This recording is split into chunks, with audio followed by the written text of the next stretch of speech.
রাজধানী সহ দেশের বিভিন্ন অঞ্চলে হচ্ছে টানা বৃষ্টি। এমন এক সময় এই বৃষ্টি চলছে যখন মুসলিমদের অন্যতম প্রধান ধর্মীয় উৎসব ঈদুল আজহা উদযাপনের প্রস্তুতি চলছে দেশ জুড়ে। এই পরিস্থিতিতে ঈদের দিন জামাত বা পশু কোরবানির সময় আবহাওয়া কেমন থাকবে তা নিয়েও বেড়েছে এক ধরনের দুশ্চিন্তা। সেই সময়ের পূর্বাভাস নিয়ে কি বলছে আবহাওয়া অধিদপ্তর, বিস্তারিত জানাচ্ছেন শেখ ফরিদ।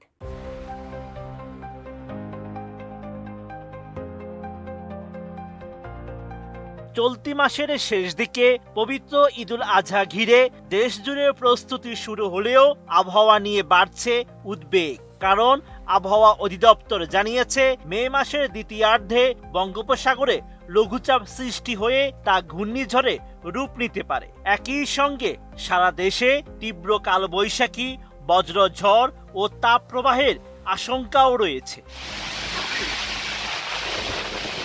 আবহাওয়া অধিদপ্তরের পূর্বাভাস অনুযায়ী 15 মের পর বঙ্গোপসাগরে 1 থেকে 2টি লঘুচাপ সৃষ্টি হতে পারে। এর মধ্যে একটি নিম্নচাপ বা ঘূর্ণিঝড়ে পরিণত হওয়ার প্রবল আশঙ্কা রয়েছে।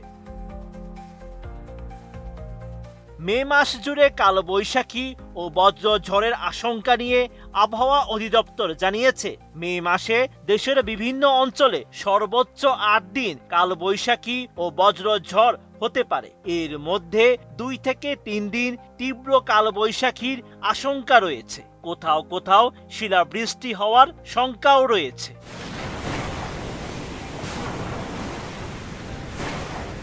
যে যেমন লাইক করো তেমনই স্বাদের high five wafer. High five খাও, হাই ফাইভ দাও। এছাড়া ঝড় সতর্কীকরণ কেন্দ্রের দীর্ঘমেয়াদী পূর্বাভাসে বলা হয়েছে, চলতি মাসে সারা দেশে স্বাভাবিক বৃষ্টিপাত হলেও বিভিন্ন অঞ্চলে ভারী বৃষ্টিপাত হওয়ার সম্ভাবনা রয়েছে।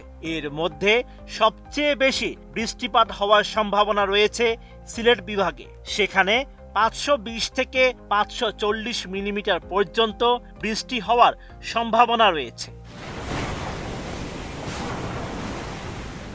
এছাড়া ময়মনসিংহ বিভাগে সর্বোচ্চ 360, চট্টগ্রাম বিভাগে সর্বোচ্চ 350, রংপুর বিভাগে সর্বোচ্চ 280 এবং ঢাকা বিভাগে সর্বোচ্চ 270 মিলিমিটার বৃষ্টিপাত হতে পারে। আর বরিশাল বিভাগে সর্বোচ্চ 250, রাজশাহী বিভাগে সর্বোচ্চ 190 এবং খুলনা বিভাগে সর্বোচ্চ 180 মিলিমিটার বৃষ্টিপাতের সম্ভাবনা রয়েছে।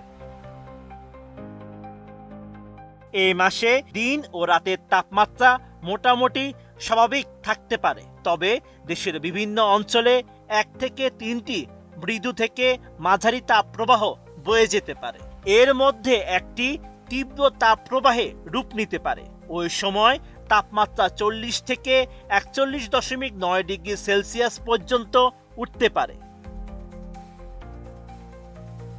আবহাওয়াবিদদের মতে, বর্তমান বৃষ্টিপাত ও মাটির আর্দ্রতা দেশের কৃষিকাজের জন্য ইতিবাচক হলেও ঘূর্ণিঝড় ও তীব্র কালবৈশাখীর সম্ভাবনা থাকায় ঈদ যাত্রা ও উপকূলীয় অঞ্চলে আগাম সতর্কতা জরুরি।